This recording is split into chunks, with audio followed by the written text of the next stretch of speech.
Who committed a murder most foul? Rebel gumshoes are on the case. Nab that stranger in a cow. We need to see the killer's face.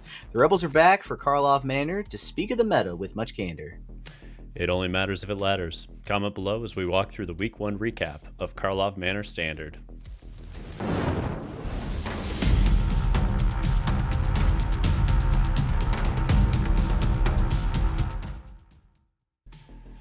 Whole lot to cover today, folks. In Tier 1 World, we see a few of the usual suspects hanging around from last season, with Domain, Bant Toxic, and Esper Midrange putting up results early. Then the mysterious return of Bant Control after a lengthy absence, and Azorius Mentor finally finishes its run to the top. But the big new archetype coming out of Karlov Manor goes to Boros Convoke, seeking to supplant the old Azorius Soldiers builds for abusing Knight Errant of Eos the hardest. One step below that, we'll cover a spicy new take on Rakdos Reanimator in Tier 2 land, along with its little brother, Rakdos Aggro, and a wholesome Azorius Control list for all you counter-heavy mages out there. Mono Red is still kicking around as well, putting up enough results to merit its spot for another week. And last but not least, in Brewer's Corner, we'll cover a few experiments, including a hot new combo list in Sultai, a trigger-happy Jeskai Legends build, a Reanimator variant, and a spicy Azorius Aggro list. But first, let's get things started by breaking down our Tier 1 archetypes, starting with Domain. Alrighty, so Takashi Narita took down the first major standard tournament of Karlov Manor Standard on the back of Domain, ramping past 113 other players in the Azure Cup out of Japan. Now, the only card in this list out of the new set is Pick Your Poison, which you can see over here as a 2 of in the sideboard. But let's also note that there are these 3 little Maliras sitting in the sideboard in defiance of toxic decks as well. Furthermore, it's worth noting that there is a 3-1 split of Beanstalk to Lockdown, and that's become the norm, as have a couple of Tidebinders in the main. And with that, we note that none of the Surveil lands made the cut, although that has already shifted in certain timeless archetypes for those who wonder if the lands will find a home. Regardless, the king is crowned anew in a fresh standard season, and Atraxa keeps on conquering lands far and wide. And folks, you look at this list, and it's tuned. It's really well tuned. That's what I like about it. You have all the pieces from last season implemented, and you can see those Pick Your Poisons just sitting there, prepped to handle those pesky Urbrask's Forges, just prepped for all sorts of wild nonsense that you're going to see. I love it. I like it too. It's still a favorite deck of mine. Quick question. So I do see the 1 Lockdown, and then 1 to populate in the following slot, and then the full set of Sunfall after that. Now, is this deck not worried about early game hyper aggro? How do you think it actually got past those lists? Well, I think to a degree, I mean, let's start with the fact that Domain has one of the most incredible curves in the format, so you can just curve past them, and that'll happen sometimes. But for the Speed Demon, Mono Red, all of the other archetypes, Bant Toxic, we're starting to note that these lists are not going on the most linear, hyper-aggressive route. Like the Bant Toxic list, and we're going to cover it here in a little bit, you're going to note that they've gone a little bit bigger. They've started to play more 2-drops, 3-drops, and that's because other archetypes are doing Domain's job for it, because these archetypes came out towards the end of last season. We remember about a month ago when Bant Toxic exploded onto the scene and ruined everyone's day for about 2 weeks. And when that happened, the response from everybody else was, okay, we got to downshift, we'll play temporary lockdowns. So as you see this meta game evolve, what you're going to see is the lockdowns come in response to a weekend where like Bant Toxic and Mono Red start taking the cake, but then they come back out once other decks are adjusting to deal with the hyper aggro. So then you don't need them as much because now you're trying to beat the decks that beat the hyper aggro decks. Yeah. So it's just metagame adjustments. Yeah. That makes a lot of sense, that tit for tat, rock, paper, scissors kind of adjustment, keeping in mind that there's way more than hyper aggro out there now. So yeah, that makes a lot of sense. Speaking of which, let's go ahead and talk about the next deck, Bant Control. So Terra Bagani made it to the finals of the 114-player Azure Cup with their take on Bant Control, and I gotta say, I'm impressed. It is extremely rare to see a strong control list in week 1 of a new format. Typically, control decks develop over the first month of play, meticulously being tuned until they have the right 75 to combat a known metagame. So to come out here and dominate all but the final matchup with a control list on week 1 is both unusual and special. Now, let's note that Karlov Manor did give this list quite the boost as well.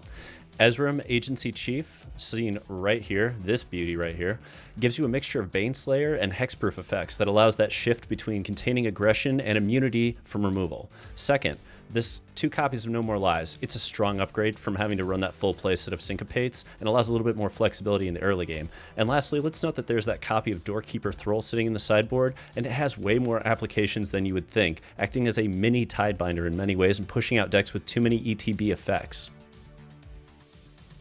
Yeah, I agree. It's very exciting to see a control list in week 1. I do have 2 questions for it. First, do you feel like there's sufficient artifact enchantment removal in this list? And a second question, I guess almost connected, would be how do we sideboard in those endless detours? So the endless detour is part of that answer, essentially, right? Like, it's the endless detour does help you deal with the pesky whatever you can't deal with otherwise, and it resets Urbrask's Forge. For people that are like, they just throw it on top. That's fine. Once you reset a Forge, you've got like another 3 turns before it's a problem. So I think that's part of why those endless detours are there, but you also have 2 marches and you have 4 ley lines. So you sideboard those endless detours in, and all of a sudden you've got 10 answers. That's a 1/6 of your deck is going to answer those pesky issues. So that's effective in my opinion. Yeah, I'd say so too. Let's talk about I guess a newcomer to the list, Boros Convoke. So multiple iterations of Boros Convoke made it into the various top 8s this past weekend, but I'll stick with the 3rd place finisher in the Azure Cup for the simple reason that I personally spent hours tuning, testing various iterations of this concept, and I think this is actually the strongest one. Now, we also saw copies of this appearing just outside of the top 8 at a later tournament, but we're not going to get to that right now. What we're going to talk about is that Satoshi Nakayama understood that Case of the Gateway Express is really cracked in this list. And there's actually a 4-2 split with 4 cases and 2 War Leaders Call. I know everybody looks at that and they're like, why are there not 4 War Leaders Call? Because Get Lost and Destroy Evil are everywhere. And this does nothing on impact, really. This has to have other cards really push it, right? Whereas Case of the Gateway Express on impact is going to be a removal spell. And on top of that, it's going to turn into an Anthem. So you get a lot of scenarios where you get to go Gleeful Demolition, Case, blow up a creature, swing, everything gets +1/+0. It's just a stronger play. This build itself, it's just gorgeous. I love what it's doing here. I think this is the strongest build, straight up. I have a question, though, because I worry about the other Hyper Aggro matchup with Mono Red. Should this deck have a sideboard with Lunarch Veteran in it? Personally, that's where I want to start. I think there are some experimental sideboard slots here. We see that there's Surge of Salvation, there's some Citizens Crowbars, there's a couple copies of Invasion of Gobakhan. I get why you potentially want Invasion of Gobakhan, but again, we're still in a Sunfall meta where Invasion doesn't do as much work as it needs to. You know, if we expect nothing but depopulates, play 4 Invasions, just wreck them all day. But if we're going to play against a lot of Sunfalls and domain mandates that we will, then I much prefer to not focus on Invasion. And in that scenario, yeah, you have room for the Lunarch Veterans, which can come in easily and provide you with a ton of life gain, a ton of ways to ensure that Mono Red can't just speed run you right out of the game. Good suggestion. I agree. All right, let's talk about another newcomer, Azorius Mentor. So we all know this deck has been floating around the meta for a hot minute, but it hasn't been able to break through until this weekend. So props to Cabezade Bolo. God, that was quite a name. I apologize for butchering it. For smashing a 70-player MTGO field this past Saturday with their take on the archetype, featuring not a single card from the new set, but taking advantage of a brutastic week to climb with a tuned build. And you look at this, and this is as close, I think, as we're going to get to Blue-Red Phoenix in Standard. You've got your Picklock Pranksters, you've got your Phoenixes sort of in the terms of the Djinn and the Mentor, like it gives you that vibe. You've got your Ledger Shredders, and what this deck is really doing is playing a graveyard-centric game with Otherworldly Gaze, Picklock Pranksters, and Philology Archaeologists to turn on those helping hands, those recommissions, and fill the graveyard so that Hadi Djinn becomes lethal on impact. And I love the strategy here because it's just so difficult to deal with if they don't have Graveyard Hate in the main, ready to roll. You're going to take a lot of game ones on that alone. Oh yeah, we've been waiting on this list to make it to the tier list. It's finally here, week 1. So I have to ask the big question, how does this list fare in the future weeks? And now that we've seen it, are grinders prepared for it? I mean, I think grinders were aware of this list. So my guess is they've been prepared for it for a hot minute, right? But at the same time, is it easy to push out a deck that has the ability to just explode the way this one does? No. There are cards that certainly help. Unlicensed Hearse is a big deal. Graveyard Trespasser are a big deal. If those become a bigger part of the meta, and based on how many reanimation strategies we've seen, they very well might be in the next week or two. Yeah, this will get pushed out pretty hard because Hadi Jin relies on that graveyard. But if you're not attacking the graveyard, this deck is very difficult to interact with. It's very low on the curve. It's very efficient at what it does. So I think it really just comes down to, do you have graveyard hate or don't you? Oh yeah, very attractive contender in Azorius Mentor. Let's talk about most popular deck, Esper Midrange. So Victor Esquichi, again, don't know if that's how it's pronounced, sorry guys, made it to the finals of the 70-man MTGO Challenge this past Saturday, featuring minor updates to Esper Midrange. Now, there's just 2 copies of Long Goodbye sitting in the sideboard, but I think the most important note we can make about this archetype is the absence of No More Lies from the list. Now, I know it's in the color pairing and everybody wants to play with the shiny new counterspell.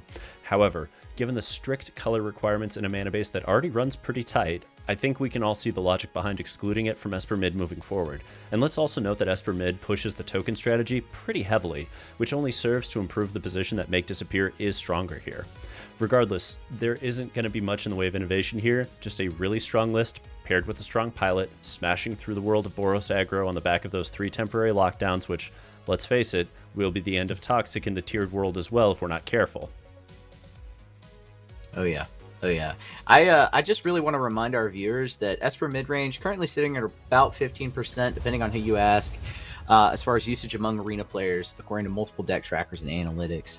Currently making it the most popular deck for grinding in Standard. So my question for you is, do you feel that with new additions to the color set, that Esper Legends will make a return to claim the throne of the Supreme Esper deck? Or are the tools Tidebinder, Emperor, Wedding Announcement, the numerous tools that Midrange has at its disposal, too dominant to really take over those slots? I actually think the biggest thing that hampers Esper Legends from coming back to the limelight is that the removal is very efficient that we have. Like Lithomantic Barrage is a big deal and played by one of the better decks in the format. And in terms of being a Skrelv-centric deck, it's not the best one. The best one is probably Bant Toxic. And if you're not abusing Skrelv at the top level, that's really what that deck is trying to do.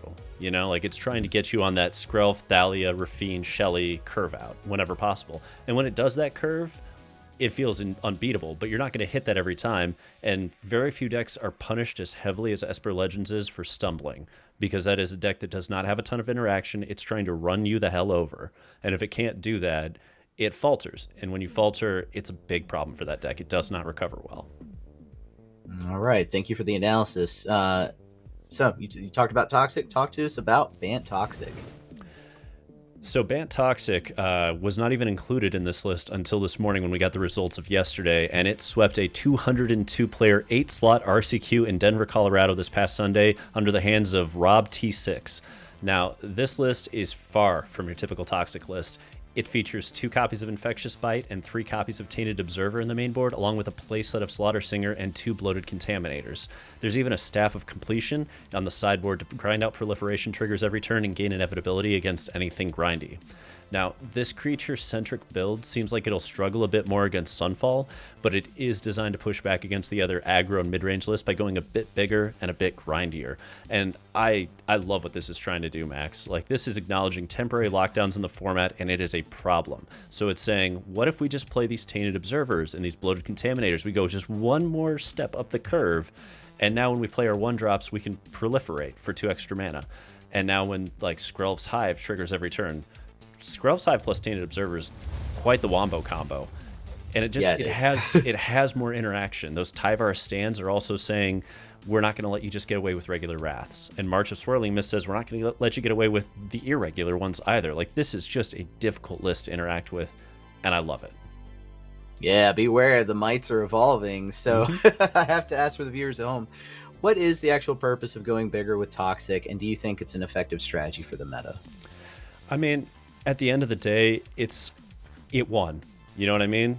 Like, end of the day, it took down a tournament. And if you're taking down tournaments, it's hard to gainsay that and go with, no, that's not it. That's not what you want to play. Like, yeah, it took down a 202-player 8-slot RCQ. And let's note that this, like, 202-player, that's already a ton of people. It's an 8-slot RCQ. at an event where everybody who bombed out on Saturday had already qualified for the regional championship, played in on Saturday, didn't make it to Sunday. So that is a grinder only tournament. Everybody there was a qualifier from a various part of the state, various states. Like, that's a national grinder tournament that it took down. That's huge. That's huge. Yeah, it is. Yeah, it is. We can't overemphasize enough just how big tournament results are in our considerations for the tier list. But let's push to a deck that made it last second to the list. Dimir Aggro, talk to us about it. So Dimir Aggro made it in literally an hour before we decided to record this, and when I double checked, and there was a 448 player Murders at Karlov Manor Cup in Japan on Sunday, and Yutaro Tokuyama took it all down with Dimir Aggro. Wow. Now, sadly, there isn't a single new card from Karlov Manor in here, but what it lacks in spice, it makes up for in raw competitive spirit. Now, most notably, what I really like about this build is that it pushed Nightclubber over Path of Peril and kept a few copies of Gix's command as well, effectively placing up to 4 one-sided Wrath effects in the sideboard while maximizing the tempo plays in the main. Let's also note that this build shaved down to just 2 copies of Restless Reef, opting for a couple of Myrics as the other spell lands. This build is tight. It's curved so beautifully. Like, if you 9 3-drops, 3 4-drops, 1 5-drop, that's a gorgeous curve for a deck that wants to basically be playing in the 2 to 3 zone with all of its bombs at the top end. This is really well structured. I love the way they put it together, and clearly it worked, because 448 players out of Japan, that is one hell of a huge tournament. That is like 10 plus rounds of Magic just to get to a top 8. Jeez Louise, that's a lot of Magic, man. All right, so something I'm seeing in a lot of these Dimir-colored lists is 3 copies of Invasion of Amonkhet in the main board. It's starting to become a staple. Do you know why this is?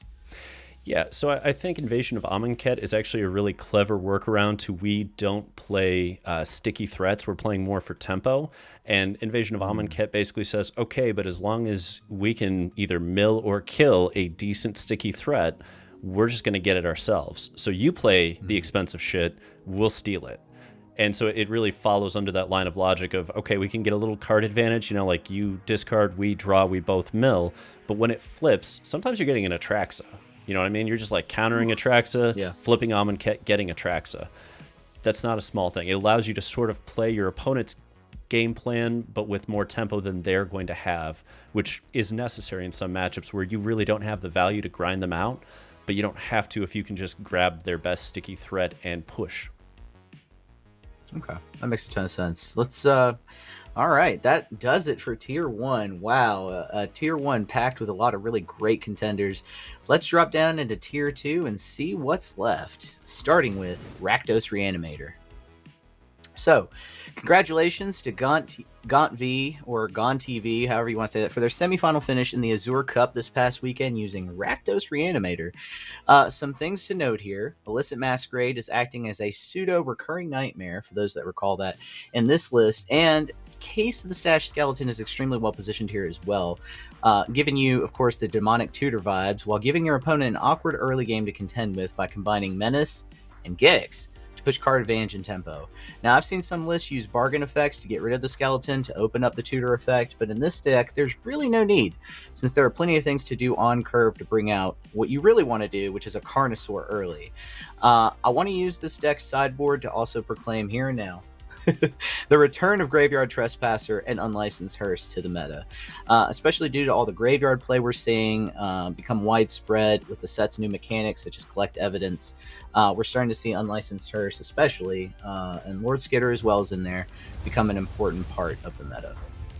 So, Max, I've heard a few pros, their take on Illicit Masquerade is it's not worth it. Like, it's too much setup for the payoff. But clearly here, it put in some work. So do you think Illicit Masquerade is the real deal, or is it just, like week 1 fun stuff that is going to get us shoot by week 2, My initial take is that it's a mixture of both, right? There's something to what the pros are saying. It does require a tiny bit of setup to make it an ideal condition or an ideal card to use. But I mean, I still think the card's a real deal here in week 1. Ideally, you'll have something like Bitter Triumph or Liliana to help you discard the cards that you want to target. You'll want to also play this later in the match rather than on curve once you have more creatures on the board established. So perhaps after playing Appraiser pulls a Preacher the Schism out, or even after creating some tokens to maximize maximize the value you get. But nonetheless, I think it's an effective way, even without that setup, to get back a Trumpeting Carnosaur, right? Like, if you just get back a Trumpeting Carnosaur, that pays for itself. Yeah, in a list like this where you have so many top-end 2-for-1s, I can see where it really just, it's value, just so much value. Yeah. Whether or not it's like a huge reanimation target like Itali or Atraxa, it's just value engine just keeps getting pushed. Okay, that makes a lot of sense. Let's shift gears here and talk about Azorius Control. Elias made it to the semifinals of a 70-player MTGO challenge this past Saturday, piloting Azorius Control into a top 8. I have to highlight this, filled with aggressive strategies ranging from Azorius Mentor, Esper Midrange, Boros Convoke, Rakdos Aggro. They were all there. New notable card, No More Lies, sits comfortably in this list at a full set, while the win conditions in this deck include a full set of Wandering Emperor along with the 2 Horned Lock Whales. I also want to point out in the sideboard here, you've also got Ezram and Seed Shark that make up the deck's alternate win cons. All 4 of these win cons are really your best options in this color set right now. So expect to see these in future play in a future played heavily by this archetype, especially newcomer Ezram, giving off a little bit of Dream Trawler vibes, if you ask me, with the capability to protect himself from removal, and right away in a lot of cases. Fair. Now, I look at a list like this, Max, and I note that there's 4 temporary lockdown and there's 4 Field of Ruin, and we're not seeing any Mirex. Like, as a control deck, do you need the Mirexes in this list, or is Restless Anchorage enough? And do you actually want temporary lockdown as a 4 of in the main? Ooh, temporary lockdown 4 of in the main. I feel like with this specific build, you do. Not only is that a really good tool against Hyper Aggro, Mono Red, Bant Toxic, but consider what also is in the 4-drop slot, like why you would want this over Depopulate. You have Memory Deluge, you have Wandering Emperor taking up those slots. In the cases, all the mid-range soup that's still out there, you want those cards. But even there, you might side out the temporary lockdowns for Seed Shark and Farewell, have the 2 copies of Farewell in there, and just keep targeting the other stuff with March. Lockdown notably also still hits the populated 2-drop slot, even in mid-range decks. You're going to see a lot of Deep Cavern Bat, and it hits those. So even against mid-range, I think you still want temporary lockdown. It does serve its purpose. Maybe you don't want all 4 copies after the first match, but I still think it does. As far as Mirex goes, Mirex is a really good way to sort of win. It's its own win con. It's a good way, I think, in the Azorius Control deck to still have a board state even beyond all the Sunfalls, Farewells, all the board wipes that are seeing play across multiple decks right now. So it's good in that sort of meta. Well, and you raise a good point there, especially with the lockdown and bat. I get that it's awkward when you have to do that, but sometimes they play bad, and you just have to be like, okay, it's a 1-for-1 on lockdown, and we're a little out of position, but that's fine. We've got our Sunfall back. You can't really extend the board too far. Okay, I see where you're getting at there. But with that, let's move on to a different archetype entirely. Rakdos Aggro. So Hamura pushed into the semifinals of the MTGO Challenge this past Saturday as well, piloting an even more aggressive Rakdos Aggro list. The list is really, when you get down to it, essentially all fast creatures, impactful creatures, removal, and plays out a lot like Golgari does, actually, with creatures providing slight advantages that eventually snowball collectively into card advantage and high damage output. The gang's all here. Bat takes away key combo pieces and removal. Inti provides a quick boost to your board, finds usable cards in the mid-game to either remove your opponent's pieces from their board or pieces that can add to your own. Archfiend and Sheldred accelerate your opponent's demise, while Appraiser hopes to dig up Preacher the Schism, adding a ton of value on board. Archfiend and Shelly provide a tough wall also, notably for decks like Toxic or Red to power through. So I can definitely see why this combination of cards is in play right now. You want a full creature-based list with a little bit of removal. Rakdos is a really good color set to go with. So the question here is, not a single card from Karlov Manor made the cut. Not a single one. Not even Long Goodbye. Is Bitter Triumph just better than Long Goodbye because of the versatility? Was there nothing we wanted out of the new set? Yeah, and Answering this is a little awkward for me because Long Goodbye is a card that I've been championing in week 1. But we are still in this deck's defense. We are still tangling with popular planeswalkers, especially in the 3-drop slot with Liliana in standard. My guess is players don't want to be left out in the cold when the waifu comes. And personally, though, to kind of go back a little bit, I think I would like to balance my copies of Bitter Triumph with Long Goodbye. That would be the ideal for me. To me, the card is really one of the best ways to get rid of Gix, to get rid of Preacher, and get rid of Rafine, notably. Fair. Well, with that, let's move on to the ever-popular Red Deck wins. Oh boy. Joby James made it to the semifinals of the 202-player 8-slot RCQ that we talked about in Denver this past Sunday, piloting the Red Menace. Importantly, Ricky Lynn also made that top 8. So we actually have 2 mono red players that qualified this past Sunday for the next regional championship. All this to say, Red is still grinding away, putting up sufficient numbers efficiently to stick the landing in Tier 2 for now. No innovation, though, unfortunately, to speak of this week for the deck. This is still a deck that curves out, wants to play Squee and Godric on turn 3, and still has, like we spoke from last season, that 1 copy of Raiju to keep things spicy. So, Max, yet again, the question comes into, there's no Karlov Manor cards here. There's and the one we were talking about last week or a couple weeks ago was Case of the Crimson Pulse, and do you just want to go into like mono 1-drops? Clearly they didn't do so, and it paid off. Any thoughts as to why? Yeah, we kind of predicted that card would see a surge, but this is perhaps a question that highlights the difference between casual brewing and competitive play, right?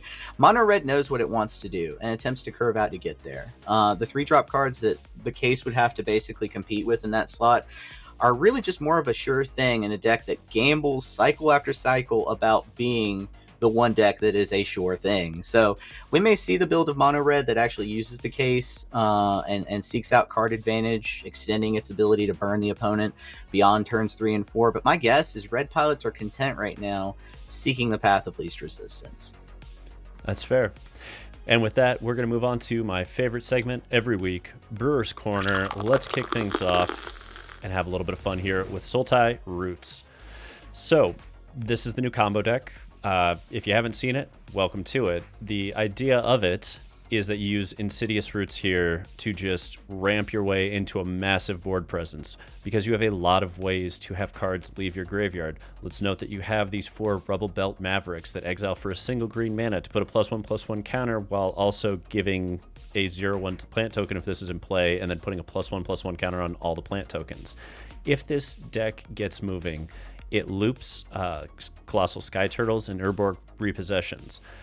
You may think, how do we have the mana for that? Well, there's this little card called Aftermath Analyst, and it does a great job of, around the mid-game, if they haven't interacted with your graveyard, of pulling somewhere around 10 lands out of your graveyard back into play, and you just get going. Furthermore, you've got Tivar. This is the best Tivar deck I've seen in Standard yet. The ability to play and activate Vile Spawn because you have Tivar in play and you can just activate immediately, it's a big deal. Regardless, it's very glass cannon. If people are going to go hard on the graveyard, this is not where you want to be. I want to repeat that. Do not play this into graveyard hate. You will get ruined.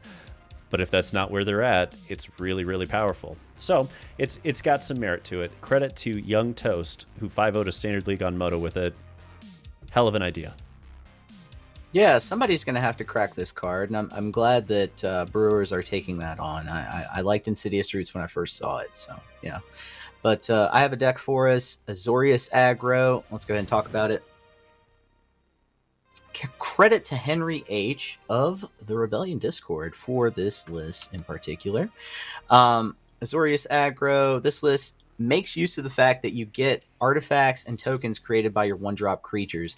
Novice Inspector, which I said and predicted was going to be the new 1-drop darling, and it is. It's a great card. A lot of decks are starting with this card. Spyglass Siren. And also the 1-drop removal artifact Duskgrow's Reliquary can build an even bigger attack later with Michiko's Reign of Truth and Zoetic Glyph in the deck. Think Simic Cookies, but somehow just a bit more efficient and even faster is what this deck is aiming for. A couple copies of Warden of the Inner Sky always present a great option on turn 2 with adding counters. You tend to want to do that over just attacking with what you have. No More Lies is in this list as well, assuring longevity. for this deck against board wipes in the mid game. Also note the Depopulate in the sideboard, which acts in a one-sided manner against your opponent, leaving your artifacts on the table to be used for further advantage later in the game. I mean, I just love where this deck's trying to go. I feel like it needs some more tuning, but you have better mana than Simic because you have the fast land and they don't. And you also have, in my opinion, some of the better one-drops that Simic doesn't quite have access to. It's, to me, the biggest question is, can we fit in more Wardens and afford to lose more copies of Get Lost? Because the rest of this looks really, really strong. And it's a question of, do we have to interact with cards like whatever your opponent's playing? Do we need Get Lost to interact? Or can we just skip that whole mess and say, screw it, we're just going to go right through them on the back of Michiko's and just push them?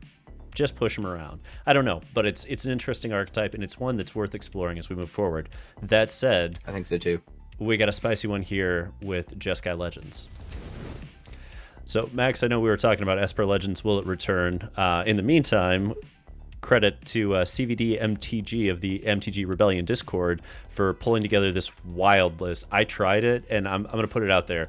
I would never play this in paper. This would be a nightmare to navigate in paper, an absolute nightmare. This has so many triggers. On Arena, it's a ton of fun. You have a ton of scenarios where you get to use Relic of Legends to just keep tapping, and this, like, weirdly, it feels like it triples your mana the moment it hits play because you have so many Legends.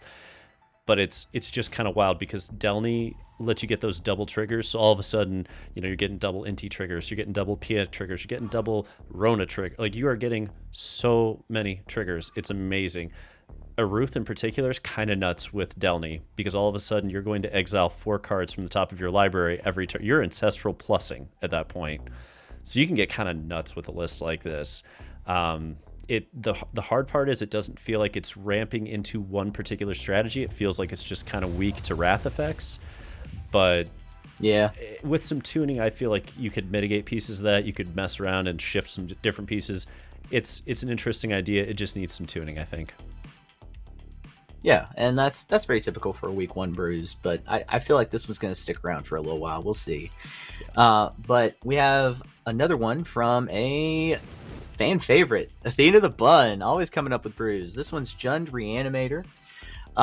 This version of the Reanimator deck from Jund attempts to use sort of self-mill tactics with new cards Aftermath Analyst and Blood Splatter Analysis, along with old favorite Teachings of the Kirin to put either a Titan of Industry or a Carnosaur in your graveyard for future reanimation. Now, the new card in the 1-drop slot, Analyze the Pollen, can help you on turn 1 with finding a necessary land, but also late with Collect Evidence 8 to help you find one of those big creatures. And then I also want to point out the activated ability on Aftermath Analyst. This card really intrigues me. I want to see how often will decks playing this card be able to ramp into cards like the Reanimator target itself instead of having to reanimate them, right? Like, can this, in the proper deck with Wind Grace, for example, get you to 7? So I'd want to test for that when playing this list. So yeah, this list has some things that intrigue me aside from just being a Reanimator deck. You know, I wonder if someone could tune it into kind of a creature land list as well. So there's some potential here with some tuning. I really like the fact that you could have a scenario where Analyst hits like 2 or 3 Riveteer's Outlook, and all of a sudden you gain some life, and you're thinning out your deck while you're doing it. Like, it's kind of spicy. It's kind of spicy. Yeah. But we're gonna move it right along and check out the update to Orzhov Sacrifice. Credit to Luis Dragon of the MTGR Discord. Tossed us this list late last night, and it's a spicy one. It's a spicy one. It's just your basic concept for a sacrifice-based list. So you've got, you know, your easy sack targets. You've got Bartolome. You've even got a veto for a payoff. But I like that they pushed all the way up into Vein Ripper and said, okay, we have our version of Archfiend of the Dross here, except your creatures count 2. And that ward's not small for a lot of people. You know, sacrificing a creature here and there, it's not something everybody can just do willy-nilly. There's a lot of Azorius decks, for instance, that just can't afford to pay that cost. They don't have a creature. So it's fascinating to see if that ward is going to be decent enough to keep it in the list or if it's just too expensive. I also love that this is playing Massacre Girl. This card, I feel like it needs to find the right home, and it's going to be astoundingly good. It's so hard. Like, you cannot block into this creature. You just have to have removal because blocking into it is such a punishing scenario. So I'm very curious to see if this is the right home for it, if it needs a different home. But regardless, spicy list. Thank you to Louis Dragon. It's wonderful. I'm a fan. Alrighty, and that All right, is thank you, Luis. Yeah, and that's gonna bring us to our final segment, predictions for the upcoming week. Now, Max, is a big episode. We looked at 16 archetypes tonight. What are your predictions going into week 2 of Karlov Manor Standard? Well, I predict we will have a balanced rock paper scissors scenario very shortly. I genuinely think that, even more so than we had with Ixalan. Now, while Control has taken its time to get here, to get adjusted, both the Azorius and Bant varieties have arrived on the scene already week 1. And this new card, Ezrin, presents an active and very cool win con for both decks. It can protect itself. It has Dream Trawler vibes, like I've said. I've been tempted myself to brew it in a clue-heavy deck list, not a control list at all. But the list that has me the most excited out of all of these is Boros Convoke. There's nothing more satisfying to me than curving out, doing a hell of a lot of damage on turns 3 and 4. And this deck makes doing that its exact top priority. The real question for me now as we approach week 2 is whether reanimation style strategies can remain viable. There are a myriad of ways to exile graveyards in Standard, and yet none of the usual suspects that do this or make it a main mode of themselves are present in any of the lists that we're seeing. Will Frillback make a return? Graveyard Trespasser. We're actually seeing instead Cruelty of Gix in a lot of lists and sideboards, indicating to me that no, players would actually much rather fight over creatures in each other's graveyards instead. But how about you, Rictus? What do you envision coming out of week 1 and into week 2 of Murders at Karlov Manor? I mean, to me, Boros Convoke is shutting a swiftly closing door on Toxic. I know that we just saw the new build that took down that giant tournament, but at the same time, it's going to have to be that, because Temporary Lockdown is growing steadily in popularity as a means to combat the problem of Convoke and the problem of Toxic. And Toxic in particular has always struggled to play through that. Now, Cavern of Souls is busy propping up Domain in a world where you could run control with nothing but wrath effects, counterspells, and 3 to 4 Jace as a win con. Unfortunately, not great when Cavern of Souls just allows them to push the threats through. But I think it's impressive to see that we covered different versions of Azorius. We covered 3 different versions of Azorius. Azorius Mentor, Azorius Aggro, Azorius Control. Azorius has probably one of the best mana bases right now, and it also has some of the best cards. So to me, it's interesting that color pair has gotten so much love over the last few sets that we're able to just build all these different archetypes coming right out of it. However, the spiciest list out of week 1 to me is that Rakdos Reanimator list with Illicit Masquerade.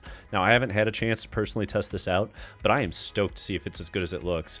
And for week 2, I mean, we know you're going to have to compete with Domain. You're going to have to compete with Esper Midrange, and you should already have plans in place for each of those.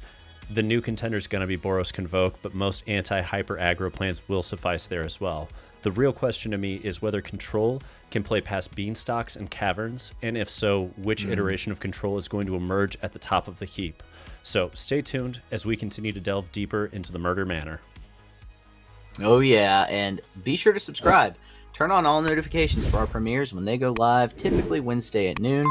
You can also join below to support the Rebellion. At just $3 a month, you'll gain access to our sideboard guides as well. And an announcement y'all have been asking, so we finally came through. We have a new merch store. It's a new way to support the Rebellion and keep our content coming week after week. Expect more products in the future, as well as ICPJs continues to knock it out of the park with these designs. And until next time, Rebels, untap, upkeep, resist. Resist.